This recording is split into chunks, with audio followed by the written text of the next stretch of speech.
अपन वैम का कॉन्सेप्ट पहले कर लेते हैं, ठीक है। वैम में अपन क्या पढ़ेंगे सुनिए, ठीक है। तीन मेथड है अपने पास में for calculating national income. We have three methods. पहला मेथड जो अपन पढ़े थे वो क्या है, वैल्यू एडेड मेथड। बेस समझो इसका, ठीक है। मेरे को देश का नेशनल इनकम निकालना है, ठीक है। पहला यूनिट में आपने सर्कुलर फ्लो पढ़ा, दूसरे यूनिट में आपने ये पढ़ा कि साहब अलग अलग टर्म्स क्या है। उस टर्म्स में अपन ने सीखा डोमेस्टिक कॉन्सेप्ट, नेशनल कॉन्सेप्ट, वो सब कुछ अपन ने सीखा। डोमेस्टिक टेरिटरी क्या होता है, सब कुछ सीखा। अल्टीमेटली यूनिट नंबर 3 में अपन ने कई सारे टर्म्स देखे, बराबर, जैसे जीडीपी देखा, एनडीपी देखा, एनएनपी देखा, ऐसे अलग अलग टर्म्स देखा। उसमें अपने को समझ में आया कि नेशनल इनकम का एक स्पेसिफिक टर्म है जो कि है एनएनपी एट एफसी। और एक टर्म अपन ने सीखा जो था जीडीपी एट एमपी, और डोमेस्टिक इनकम का था एनडीपी एट एफसी। बराबर, ये तीन टर्म आपने जाना। अब मुझे नेशनल इनकम निकालना है। प्रॉब्लम ये है कि अलग अलग कंट्रीज है, सारा कंट्री देश का इनकम निकालता है, नेशनल इनकम निकालता है, सही बात है या नहीं है, ठीक है।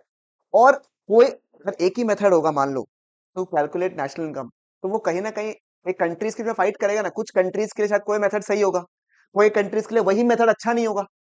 इसीलिए we have how many methods, three method.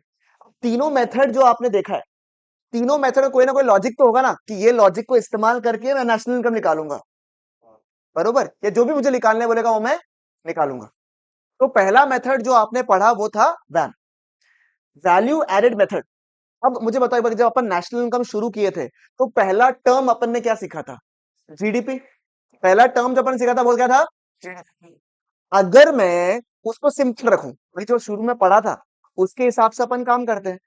GDP अपन निकाल ले किसी भी तरीके से, कोई भी मेथड का इस्तेमाल करके अपन अगर जीडीपी निकाल ले, तो आप मुझे बताइए क्या मैं उसके बाद नेशनल इनकम निकाल सकता हूँ? हाँ, क्योंकि थ्री एसेंशियल कॉन्सेप्ट का इस्तेमाल किया, ग्रॉस से नेट, नेशनल डोमेस्टिक, एमसी क्या होता है, एफसी से एमपी वाला पोर्शन यूज किया, और अपन ने नेशनल का डायरेक्शन समझ रहे हैं ना।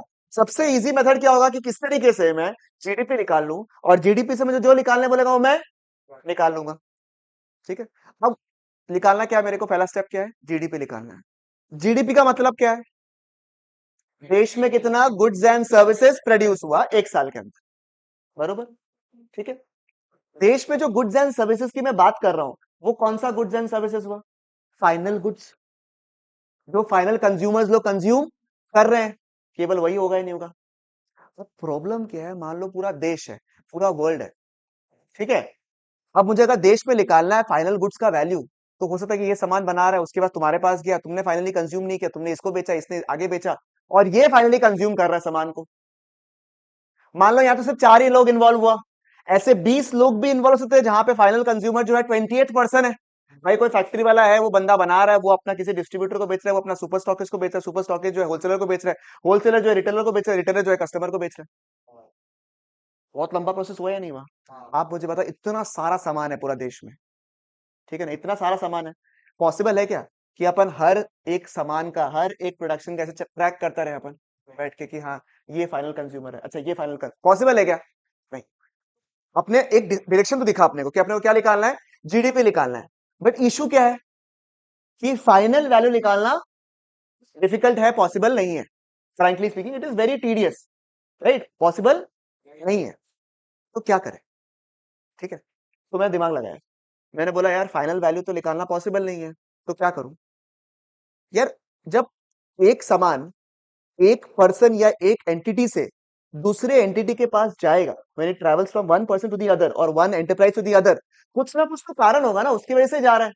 नहीं तो मैं इसको क्यों बेचूंगा, ये आगे क्यों बेचेगा, ये आगे क्यों बेचेगा, ये फाइनली कंज्यूमर को क्यों बेच रहा है। भाई उसके लिए इजी होगा स्टॉकिस्ट के पास बेचना, स्टॉकिस्ट उसमें कुछ वैल्यू ऐड करता होगा, फिर वो आगे होलसेलर को बेचता होगा, होलसेलर कुछ उसमें वैल्यू ऐड करता होगा, फिर किसको बेचता है, रिटेलर को बेचता है, और रिटेलर भी अपना मार्जिन ऐड करेगा और किसको बेचेगा, कंज्यूमर्स को बेचेगा। सही बात है या नहीं है। मतलब हर एक स्टेज से जब सामान जाएगा, जब एक इंसान से दूसरे इंसान के पास सामान जाएगा, तो कोई ना कोई कारण की वजह से जाएगा, नहीं जाएगा, मुझे बताओ। अब वो कारण तो अलग अलग हो सकता है। तुम ऐसा बोल सकता है कि देखो ना, मैंने जो सामान परचेज किया ना होलसेल से, जैसे मान लो आप हो गया रिटेलर, ठीक है, आपने होलसेल से सामान परचेज किया, आपने उसमें प्रॉपरली पैक किया, उसको रेडी वेडी किया ताकि वो ऐसा लगे, रिटेल सामान होता है ना, कभी कभी देखा होगा पॉलिश सामान होता है जनरली, तो आपने पूरा तैयारी वैयारी किया और फिर आगे बेचा। तो आप बोल सकते हो कि भैया जो मैंने पूरा का पूरा जो ये प्रॉपर पैकिंग वैकिंग किया है ना, ये वैल्यू एडिशन हो गया मेरे तरफ से। ठीक है। दिव्यम बोल सकता है कि मैंने ऊपर साइन कर दिया, उसकी वजह से मेरा सामान का वैल्यू बढ़ गया कितना, आपको तो पता ही है, मेरा ब्रांड वैल्यू है। ठीक है ना।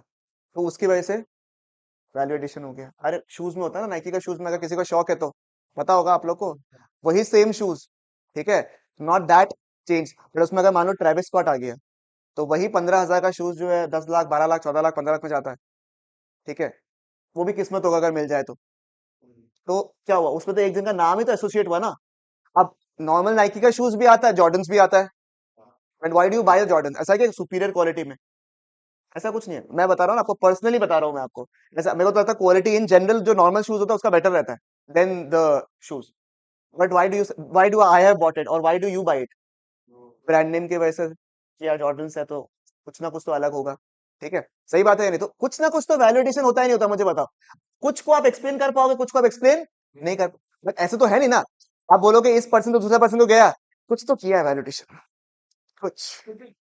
अरे भाई हम नेशनल इनकम निकालना है, हमको बताओ तो सही कैसे क्या किया तुमने, कुछ है। हम इतना सुंदर से अपना दिल जान के एकदम झोंक के पैकिंग किया है, ऐसा पैकिंग कभी देखा नहीं होगा आज तक। ठीक है। ये क्या बोला हम, इतना हाथ से साइन किया, मतलब मेरा कोई स्टैम्प भी नहीं लगा हुआ, हाथ से स्टैम्प साइन किया हमसे, इसकी वजह से वैल्यू बढ़ गई। तो बट पॉइंट क्या है, तो मुझे कॉमन कैलकुलेशन पॉइंट चाहिए। सही बात है या नहीं है, वैल्यू ऐड तो हुआ है। ठीक है। बट मुझे कॉमन पॉइंट चाहिए जिससे मैं सब कुछ कैलकुलेट कर सकूं कि कितना वैल्यू ऐड हुआ है। Can you tell me a common method जिसके थ्रू वी कैन नो कि how much value addition is done, what is the common denomination, money. सीधा बात है ना। होलसेलर से रिटेलर के पास सामान जाएगा, रिटेलर कंज्यूमर्स को क्यों बेचेगा, होलसेलर डायरेक्ट कंज्यूमर्स को क्यों नहीं बेच रहा है। अगर मान लो मेरे को 100 रुपए में सामान पड़ा और मैंने क्या आगे सामान 100 बेचना है, तो मैं सामान परचेज करूंगा क्या, अरे एक बार परचेज कर लिया अलग बात होगी, चलो मुझे मार्केट में रहना है बोल के मैंने 100 का सामान 100 में बेच दिया कि भाई नेक्स्ट टाइम बड़ा ऑर्डर आएगा ले लेगा, वो एक्सेप्शन हो गया। बट नॉर्मल सिचुएशन अगर मैंने 100 में सामान लिया हर बार और मैं 100 में आगे बेचूंगा, क्या मैं रहूंगा क्या, वो बोलेगा मैं डायरेक्टली बेच देता हूँ, क्या फायदा। यानी कि जब वो मेरे पास सामान आएगा, तो अगर मुझे कुछ उसमें ऐड करना है, तो मैं उस दाम को 100 को 120 130 110 जो भी है वो करूंगा ही नहीं करूंगा, मुझे बता, मतलब हर एक स्टेज में जब वैल्यू एडिशन होगा तो कुछ ना कुछ वैल्यू ऐड होगा ही नहीं होगा। और वैल्यू का क्या बात कर रहा हूं, इन रुपीज ऐड होगा। ठीक है। अब एग्जाम्पल देखो, जैसे अभी मैंने आप लोग को एग्जाम्पल दिया ना, उसी तरीके से मैं आप लोग को एक और एग्जाम्पल देता हूँ। बहुत सम कराया भैया। हाँ मैंने तो कराया है। हाश हमको लगा तो पहुंचेगा ही नहीं आज। ठीक है। अच्छा तो इसमें नाम चेंज करो थोड़ा सा, मजा नहीं आएगा बाकी। वो लोग का नाम क्यों रखे है या नहीं, आप लोग का नाम रखेगा। बताओ रखिए कितना नाम बताओ, बोलो रे। दिव्यम, हाँ। दिव्यम देख के भी लगता है आपको खेती वेती करने वाला, गोरा एकदम, मस्त। माधव तो बाद में, श्लोक, एस एच नहीं है क्या, श्लोक। फिर आपका साहब, अरे बाप रे बाप, ए, पापा मतलब टाइम लगाया है पूरा, ATHRVA, नाम तो बढ़िया है यार।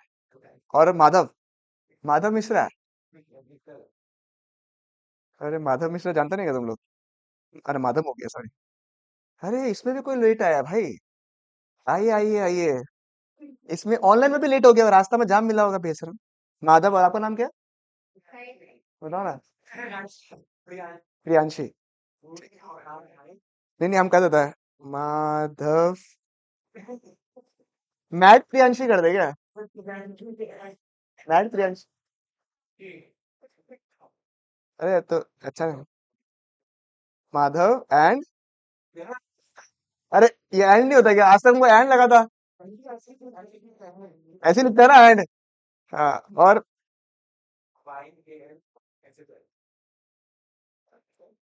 ठीक है। अरे सिनेमा हॉल का नाम है बस, ठीक है, सिनेमा हॉल का नाम है। ठीक है। अरे फोटो वोटो मत खींचो भाई, ये हमको गाली देगा पूरा बढ़िया सिर को। प्रिया कर देता है इसको, प्रिया, जिसको समझना होगा समझ जाएगा।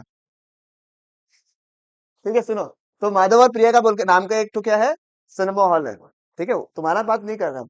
ये दिव्यम जो है खेती वेती करता है, दिख ही रहा होगा इतना गोरा है, आटा मुंह में लगा लेता है अपना। ठीक है, ये फ्लो, ये जो है आटा बनाया, ठीक है, आटा वाटा जो है खेती वेती करके आटा वाटा गया, कितना में बेचा इसने? 500 में। तो इसकी तरफ से वैल्यू एडिशन कितना का है रे? 500 का वैल्यू एडिशन है, क्योंकि शुरू का कुछ बताया नहीं ना कि खेती वेती करके कितना रुपया लगा, इसने बताया नहीं। इसने खाली सीधा को क्या बोला मैंने, जो आटा है कितना में बेचा, तो वैल्यू एडिशन कितना मानेंगे अपन? 500। फिर श्लोक जो है उस आटा से लिया इससे, ठीक है, और बनाया बनाया ब्रेड, और ब्रेड को आगे में कितना में बेचा? 700 में। तो आप मुझे बताइए श्लोक के तरफ से वैल्यू एडिशन कितना है? 200 कैसे निकाला आपने? 700 में मैंने बेचा, 500 में मैंने खरीदा। फिर अथर्वा के पास आया ब्रेड, वो खरीदा तुमने ब्रेड, उसे तुमने क्या बनाया? सैंडविच। सैंडविच कितना में बेचा आपने? 1000 में बेचा। आपने कितना वैल्यू एडिशन किया? 300। कैसे निकाला? 1000 माइनस 700। फिर हॉल का नाम क्या था? माधव एंड प्रिया, ठीक है, मूवी हॉल, वो बताइए। सैंडविच आया उसके पास में, कहाँ से खरीदा था? अथर्वा से। कितना में बेचा? 2000 में। ठीक है, वो तो डबल कर ही देता ना मूवी हॉल वाला लोग। हम कल आज देखा था, कल हाँ, कल कोई मूवी के लिए देखा था औरस में, ठीक है, वो जो उधर मूवी में औरत देखा था। टिकट का दाम आज शायद कुछ सस्ता वस्ता होता होगा, पता नहीं हमको। टिकट का दाम कुछ आ रहा था 380 रुपया या कुछ ऐसा आ रहा था, ठीक है, 370। सस्ता था वो तो, क्योंकि वो रिक्लाइनर हो गया ना पूरा का पूरा। हाँ, नहीं नहीं, वो नहीं मिलता है। 100 तो आज मिलता ही है, नॉर्मल में तो मिलता है। वो तो रिक्लाइनर वाला है, उसमें भी 380 में मिल रहा था, ठीक है। तो उसमें था आगे ऐड करने का ऑप्शन होता है ना, कि तुम कुछ बेवरेजेस ऐड कर। कोक का दाम सुना है कितना है? 440 रुपया। मेरा जान हाथ में आ गया भाई एक बार के लिए। 440 रुपया, मतलब मेरा सीट, वो 3 घंटे अटेंड करने का, वो 20 रुपए का सामान का 440 रुपया। और पिज्जा का दाम था 600 रुपया, हमारा पिज्जा ही खा लो। मतलब 600 भी ज्यादा, भाई ऐसा तो बहुत स्मार्ट तरीका है, बता कि एकदम महंगा कर दो, क्योंकि सस्ता। जैसे अभी क्या हुआ था कि तुम लोग तो रिलेट नहीं कर पाएगा, बट हम लोग, मतलब आई don't know how much the guys can relate a bit, ठीक है, बट हम लोग को बड़ा दुख आता है जब हम लोग सैलून जाता है तो। इनका तो फिर भी काम होता है कि चलो ठीक है, लंबा चूल है, कुछ तो करेगा ना वो लोग, ठीक है। बट हम लोग का केस में तो कुछ करता ही नहीं है, वही साइड से फेड करेगा, वही करेगा, और ऐसे दिखाएगा आपको क्या बेस्ट लग रहा है। अब क्या हुआ, जो जहां हम जा रहा था ना, वो शायद डिसेंटली प्राइस ही था, ठीक है, वो ठीक ही ठाक ले रहा था, ठीक है। उसके बाद क्या हुआ, हमको लगा यार इतना फालतू फालतू रुपया क्यों दे हम, फालतू का हर महीना या फिर हर 15 दिन में क्यों जाएगा, दे। हम सस्ता में गया, ठीक है, वो तो बहुत ही बेकार था। अब उसका इतना महंगा में गया एक बार के लिए, 3 4 बार हम इतना बार गया कि अब सेकंड वाला हमको एकदम सस्ता लगने लग गया। हम बोला इतना कम है यार, 250 लेता है, 300 का लेता, क्योंकि वो उसके पास बैग सिर्फ कटिंग वटिंग का 600 रुपया ले लेता था। हम लोग माथा का क्या कर रहा है तुम ऐसा, ठीक है, और वो खाली वो 0.5x कर देता था, स्लो स्लो। हम लोग, हमको निकलना भी है, ठीक है, समझ में, इतना एक्सपेंसिव कर दो कि बाकी सामान सस्ता लगे आपको। ऐसे टिकट 380 रुपए का टिकट सस्ता नहीं है, बट 450 रुपए का जब कोक देखा तो लगा सस्ता ही है, ठीक है। इसी तरीके का जो ये सिनेमा हॉल है वो किनका है? हाँ, माधव और प्रिया का है, ठीक है। प्रिया प्रिया आपको बात नहीं कर रहा, ठीक है। उन्होंने मूवी हॉल में कितना में बेचा सैंडविच? 2000 में। इनकी तरफ से वैल्यूडेशन कितना है बताइए? कितना है? 1000 का वैल्यूडेशन है, क्योंकि 2000 में आपने बेचा और 1000 में आपने सैंडविच परचेज किया। अब अगर मैंने सारे वैल्यू एडिशन को जोड़ दिया, आप ध्यान दीजिएगा, ठीक है, सारे वैल्यू एडिशन को मैंने जोड़ा, कितना? 500 जोड़ दिया, प्लस 200 का जोड़ दिया, प्लस 300 जोड़ा, प्लस 1000, कितना हो रहा है? आप देख रहे हैं फाइनल वैल्यू तो गुड्स कितना था? फाइनली कंज्यूमर्स के कितना में मिल रहा था? 2000 में। और जब आपने सारे वैल्यू एडिशन को भी जोड़ा, तब भी मुझे क्या मिला? मतलब कि मेरे फाइनल वैल्यू निकालना डायरेक्टली पॉसिबल, बट हर स्टेज में वैल्यू एडिशन निकालना पॉसिबल है। और इसी मेथड से आया value added method. In fact GST के पहले जो टैक्स था, that was VAT, value added tax, same. उसी के ग्राउंड्स में जीएसटी भी है। GST is also a value added tax only. अगर आप जीएसटी का फीचर पढ़ोगे, शायद पहले अगर पढ़े होंगे, तो वहां लिखा हुआ भी है GST is a value added tax, क्योंकि जितना का आपने वैल्यू ऐड किया ना, उतनी की ही आपको टैक्स देनी है। इसलिए आप देखोगे, जब आप फाइनल गुड्स बेचते हो, सेल्स जब आप करते हो सामान को, तब यू पे आउटपुट टैक्स। और जितना सामान आप परचेज करते हो, उसके ऊपर आपको क्या मिल जाता है? इनपुट मिल जाता है, उतना माइनस कर देते हो, और सरकार को आप पे कर देते हो। बात समझ में है आपको? एंड सरकार is not doing the calculation. सरकार बोलता है आप ही करो। कितना में बेचा? 2000 में बेचा। कितना का सामान परचेज किया? 1000 का। तो नेट पे कितना दे दो? टैक्स दे दो आप। यही तो किया अपन ने। कितना में बेचा? 2000 में। कितना में परचेज किया? 1000 में। वैल्यू एडिशन कितना हुआ? 1000। बात समझ में? If I add up all the value addition, तो मुझे क्या मिल जाएगा? Total final value of the goods. और total value of the final goods अगर मिल जाएगा, तो मैं क्या पहुंच जाऊंगा? मैं जीडीपी निकाल सकता हूं। बात समझ में आया आपको? चलेगा बिल्कुल यहां तक? तो भैया, रैम को product method net output method भी बोलता है या फिर इन्वेंटरी मेथड भी बोलता है। ठीक है। अब बात ये है कि मेरे को दिमाग में सेट क्या हो गया कि मेरे को final value of the goods निकालना था, वो निकालना पॉसिबल नहीं था, इसलिए मेरे को क्या निकालना है, वैल्यू एडेड निकालना है। अगर मैंने वैल्यू एडेड निकाल लिया तो मेरा काम हो जाएगा। मैंने नोट्स लिखवाया था, आप लोग को नोट्स लिखा हुआ है क्या? अगर नहीं लिखा हुआ तो एक बार कोई शेयर कर देना ग्रुप में, ठीक है ना, खाली नोट्स को, ताकि सबके लिए इवन रहे, नोट्स सबके पास लिखा हुआ रहे, क्योंकि एग्जाम में काम आएगा बाद में, जब आप 1-2 महीना बाद रिवाइज करोगे ना, तब काम आएगा आपका नोट्स वाला पोर्शन। वो तो याद रहेगा, कोई दिक्कत नहीं है। ठीक है। अब सुनना, मेरे को क्या निकालना है, नेक्स्ट स्टेप क्या, अपने आप सवाल पूछो क्या निकालना है मेरे को वैल्यू एडिशन निकालना है, क्योंकि अगर मैंने वैल्यू एडिशन निकाल लिया तो मैं जीडीपी भी निकाल लूंगा। बराबर। वैल्यू एडिशन का मतलब क्या है, कितना में मैंने सामान बेचा माइनस कितना में मैंने, ये तो एकदम बेसिक लेवल हो गया। ठीक है। बट जरूरी है क्या जितना सामान मैंने बनाया, मान जितना भी तुमने सैंडविच बनाया, वो सारा का सारा सैंडविच बिक गया, जरूरी है क्या? नहीं। यानी कि जो मैंने सामान बनाया, वैल्यू ऐड तो किया है, जितना भी तूने सैंडविच बनाया वैल्यू ऐड तो किया है, बट सारा सामान बिके, जरूरी है क्या? मतलब वो कहीं ना कहीं रह गया, सेल नहीं हुआ, बट कहीं ना कहीं मेरा वैल्यू ऐड में तो है। खुद सैंडविच ने खुद ही खा लिया, सैंडविच तो बना ही था, सामान तो किया ही, क्रिएट हुआ ही था, आउटपुट तो निकला ही था, बट इसने क्या कर लिया, बट बना तो है ना सामान, आउटपुट का पार्ट है या नहीं है, चाहे वो स्टॉक में रह गया, चाहे वो सेल हो गया, चाहे वो खुद खा लिया। सही बात है या नहीं है? ठीक है। चलेगा बिल्कुल यहाँ तक। और मैंने क्या बोला, कितना में सामान बेचा माइनस कितना में सामान खरीदा, जितना में बेचा उसको मैंने थोड़ा सा ब्रॉड कर दिया, मैंने बोला कुछ सामान आपका बिकता भी है, कुछ सामान आपका स्टॉक में रह जाता है, और कुछ सामान आप खुद कंज्यूम भी कर सकते हो। बट जब मैंने सामान परचेज किया, जैसे इस केस में था ना आपका, मान लो जैसे इसने ब्रेड परचेज किया था, श्लोक से ब्रेड परचेज किया, ठीक है, कहाँ रहता है आप? शैली पारा, तुम कहाँ रहता है? बहुत दूर है, अरे पारा पारा एक कॉमन है, बट ज्यादा दूर नहीं है क्या? अब एक बार के लिए मान लो दूर है, ठीक है, नहीं भी है तो मान लो, ठीक है, थोड़ा तो दूर हो गई। रैपिडो पे काम करता है क्या? बोला दूर है तो दूर है, बोला 10 मिनट लगेगा, कितना मिनट, 10-15 मिनट, और मेरा स्कूटी चलता नहीं है, ठीक है, इतना दूर, हाँ आधा घंटा लगेगा, वेरी गुड। ठीक है, थोड़ा देर बोला तो 2 घंटा बोल देगा। और श्लोक जो है ब्रेड रेडी कर दिया, जब इसको सामान परचेज करना है तो इसका ब्रेड का कॉस्ट लेगा नहीं लेगा, ये लेगा। साथ में श्लोक बोलते हैं कि देखो हम पैकिंग तो पूरा करके रख दिया है, मेरा पैकेजिंग का अलग से कॉस्ट हो गया, क्योंकि आपको तो बहुत सारा ब्रेड चाहिए एक साथ में, तो मैंने पैकेज करवाया, तो उसमें मेरा खर्चा हो गया एक्स्ट्रा। जब वो खर्चा का कैलकुलेशन करेगा तो केवल खाली ब्रेड का कॉस्ट लेगा क्या, पैकेजिंग में खर्चा हुआ ये भी लेगा, वो भी लेगा। साथ में श्लोक बोल रहा है कि कहाँ भिजवाना है बता दो, तो उसने बोला काइली वाला भिजवा दो, तो ट्रांसपोर्ट का खर्चा भी लगेगा, कैरियज इनवर्ड, उसको भी ये कंसिडर करेगा नहीं करेगा। मतलब मान लो अगर इसका ब्रेड जो है, टोटल सामान जो है मान लो 1000 रुपए का है, ठीक है, पैकेजिंग में इसका लग गया 50 रुपया, और ट्रांसपोर्ट में लग गया 50 रुपया, तो तुम अपना कॉस्ट जो है वो 1000 रुपया मानेगा या 1100 रुपया मानेगा? 1100 रुपया मानेगा ये।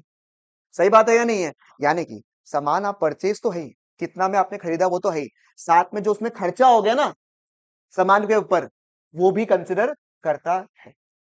ठीक है। तो डायरेक्शन तो वही है, बस मैंने क्या कहते थोड़ा सा मैनिफोल्ड कर दिया आपकी तरफ से। ठीक है। अब इसमें क्या क्या आता है, नया से लिख देता, छोड़ो, कौन ढूंढेगा, 5 साल लगेगा हमको ढूंढने में। ठीक है। तो मैंने क्या बोला, मेरा गोल क्या अल्टीमेट, मुझे क्या निकालना है, मुझे वैल्यू एडेड निकालना है। बराबर। अब वैल्यू एडेड में यस आपने बिल्कुल सही बोला, कितना में मैंने बेचा माइनस कितना में मैंने खरीदा, बट आपको समझ में आया कि भैया ये तो थोड़ा सा बड़ा टर्म होना चाहिए, तो इंस्टेड ऑफ कितना में मैंने बेचा, मैं एक और टर्म लिखता हूं, इसको बोलेंगे वैल्यू ऑफ आउटपुट, क्योंकि अल्टीमेटली जो सामान बिक रहा है वो भी आउटपुट का पार्ट है, जो सामान स्टॉक में रह गया वो भी आउटपुट का पार्ट है, और जो इसने खुद भी कंज्यूम कर लिया वो भी मेरा आउटपुट का ही पार्ट है ना, कि सामान बना था, उसमें से कुछ सामान बिक गया, कुछ सामान स्टॉक में रह गया, और कुछ सामान मैंने खुद कंज्यूम कर लिया। सही बात है, क्लियर है बिल्कुल याद है? तो मैंने क्या टर्म बोला, वैल्यू ऑफ आउटपुट। ठीक है। माइनस कितना में खरीदा, बट खरीदा के साथ में एक्सपेंसेस भी होता है, उसको अब टर्म बोलेंगे एज इंटरमीडिएट कंजम्पशन। ठीक है, इंटरमीडिएट कंजम्पशन। क्लियर? चलेगा बिल्कुल यहां तक? भाई वैल्यू ऑफ आउटपुट में आप मुझे बताइए, जब सामान आउटपुट का प्रोड्यूस होगा, माधव साहब, कौन सा क्या क्या होगा, अपन या तो सामान को क्या कर देंगे, बिक्री कर देंगे। जब अपना आउटपुट प्रोड्यूस होगा तो अपन कुछ सामान बेच देंगे। हाँ, ठीक है। और कुछ सामान क्या रह जाएगा अपना, कुछ सामान किस में रह जाएगा, बच जाएगा, स्टॉक में रह जाएगा। मैं स्टॉक नहीं लिख के एक टर्म लिख रहा हूं जिसको लिखेंगे चेंज इन स्टॉक। इसका रीजन है, क्या बोला मैंने, चेंज इन स्टॉक। ठीक है, चेंज इन स्टॉक समझ में आया। अभी स्टॉक समझ में आ गया, चेंज इन स्टॉक समझ में नहीं आएगा आप लोग को।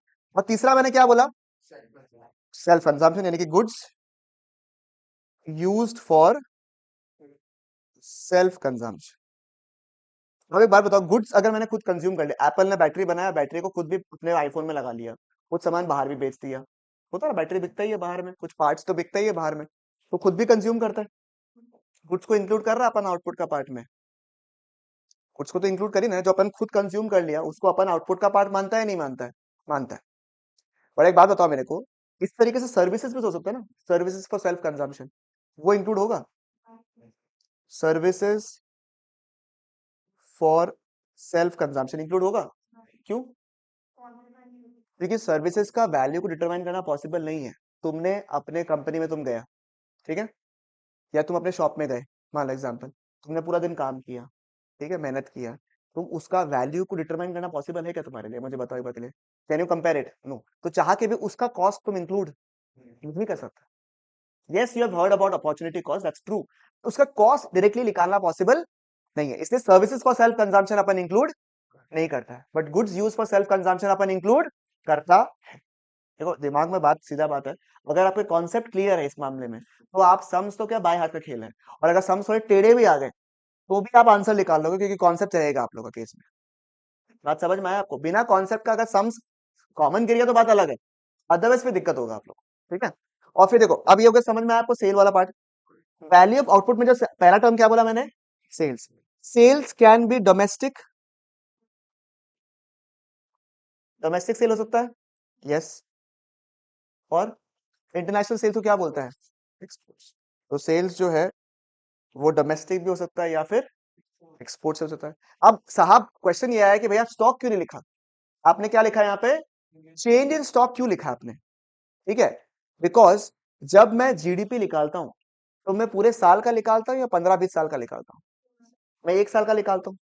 मतलब मुझे जो स्टॉक भी जानना है, इसके पास तो मान लो अगर ये बैटरी में डील करता है एग्जांपल, तो बैटरी जो स्टॉक में हो सकता है कि 5 साल पुराना बैटरी भी उसके पास हो, या 3 साल बैटरी पुराना भी हो, बट मेरे को जानना कब का स्टॉक है, इस साल का स्टॉक जानना है, ठीक है। अब इस साल का स्टॉक में निकालो कैसे, क्लोजिंग स्टॉक माइनस, इसका लॉजिक क्या है, ये भाई देखो, मैं साल के स्टार्टिंग में गया अपने फैक्ट्री में, अपने गोडाउन में मैं गया साल के स्टार्टिंग में, साल के स्टार्टिंग में मेरे पास में 10,000 पीस रखा हुआ था, कितना पीस रखा हुआ था, 10,000 पीसेस रखा हुआ था मेरे पास में साल का स्टार्टिंग में, ठीक है।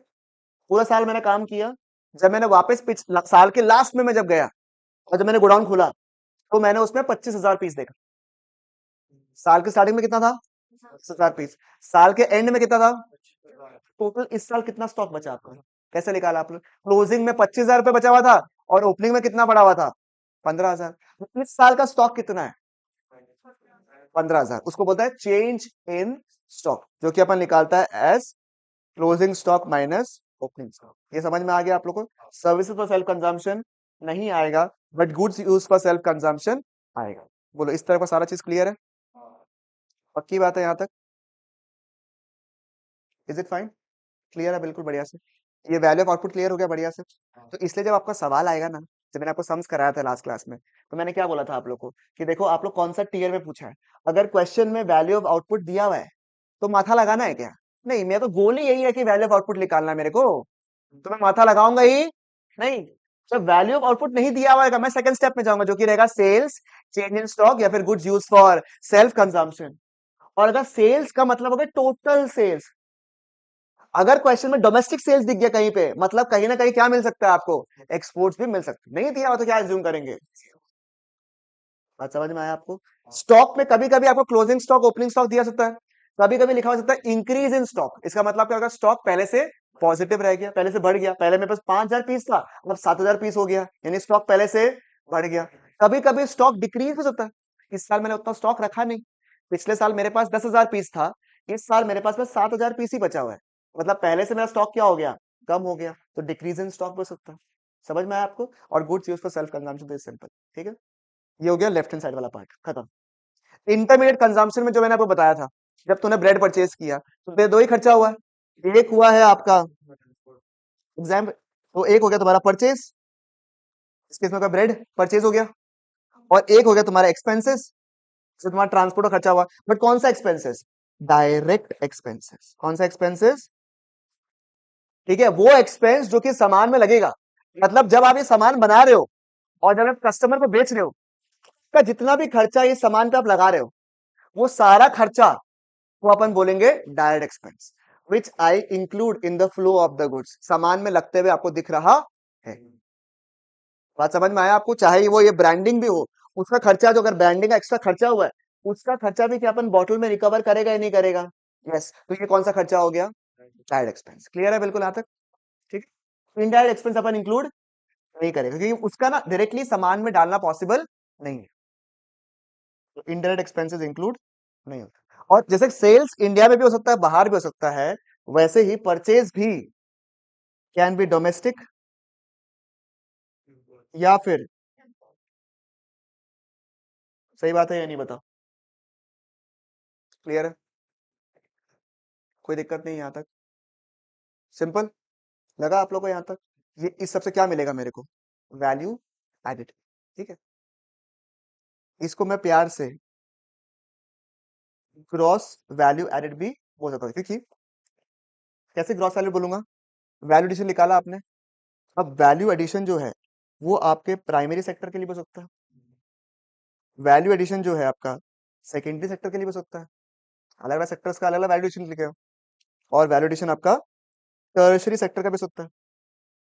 सही बात है या नहीं, मुझे बताइए आप लोग फिर से। स्क्रीन था ही नहीं, उल्लू बनाया। चल तो रहा था अभी अच्छा खासा यार।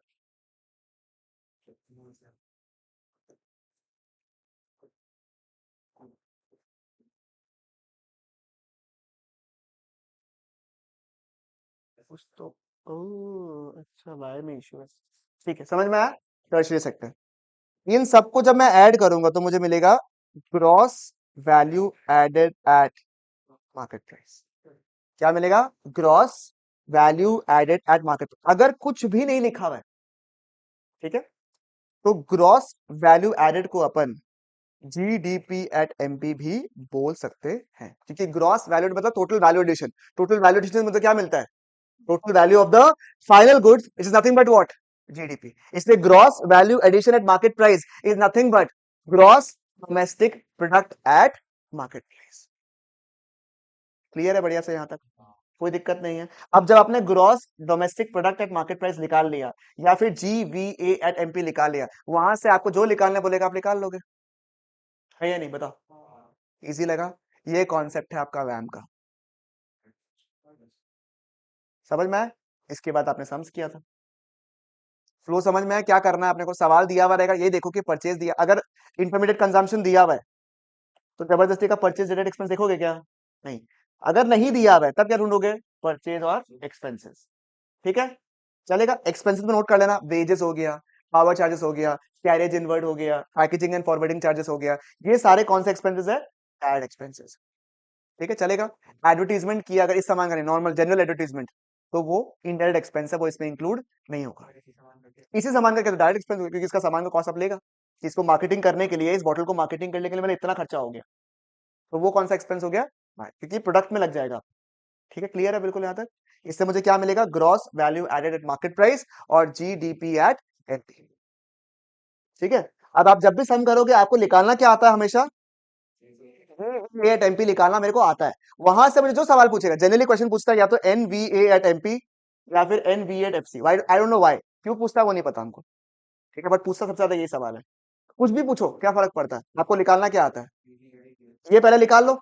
और ये निकालने के लिए क्या चाहिए? वैल्यू ऑफ आउटपुट माइनस, और वैल्यू ऑफ आउटपुट अगर नहीं दिया तो sales change in stock and goods use for self consumption, sales as domestic sales and exports. Change in stock कैसे निकालता है अपन? Closing stock minus opening stock. Goods use for self consumption आएगा, service for self consumption नहीं आएगा। Intermediate consumption में क्या क्या आता है? Purchase and direct expenses.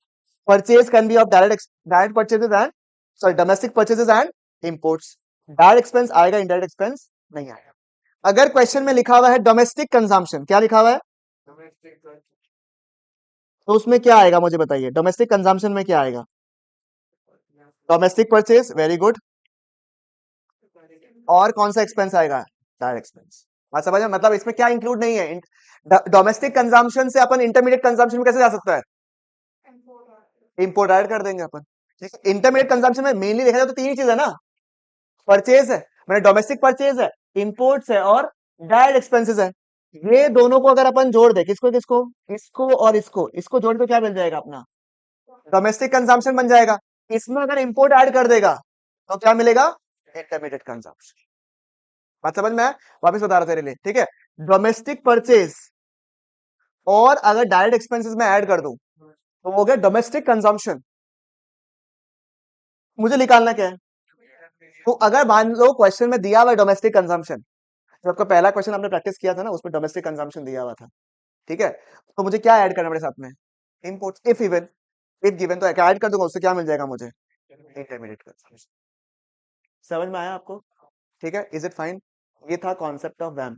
ठीक है, नेक्स्ट क्लास में अपन क्या करेंगे, अगर थोड़ा बहुत जो वैम का बचा हुआ है, जैसे थोड़ा बहुत प्रिकॉशंस वगैरह वो सब डिस्कस करके will move on to income method. ठीक है, तब तक मैं एक्सपेक्टेशन रहेगा कि आप लोग सम्स करो। ठीक है, आपको मैं लेक्चर दे दूंगा थोड़ा को, बट एक दिन में तुम्हारा इनकम मेथड और एक्सपेंडिचर मेथड करना थोड़ा सा डिफिकल्ट है। डबल काउंटिंग का मतलब होता है जब अगर एक ही सामान का वैल्यू को अपन मल्टीपल टाइम्स कैलकुलेट कर ले, मतलब one set of the products को मल्टीपल टाइम्स वैल्यू को कैलकुलेट अगर कर ले, तो उसको बोलते हैं problem double counting. Double counting का प्रॉब्लम को सॉल्व करने का तरीका क्या है? या तो आप वैम यूज करो, वैल्यू एडेड मेथड यूज करो, या फिर आप फाइनल आउटपुट मेथड यूज करो कि फाइनल जो सामान बना था वो वाला चीज। तो ये होगा डबल काउंटिंग। इनकम मेथड में क्या है? इनकम मेथड में there are four factors of production, तो है ही, देखा ना?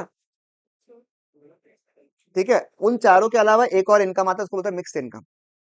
ठीक है, इन पांचों को जब आप ऐड कर लेते हो, COE, rent and royalty, interest, profits and mixed income, ये पांचों को जब ऐड करोगे तो मुझे मिलेगा एनडीपी एट एफसी।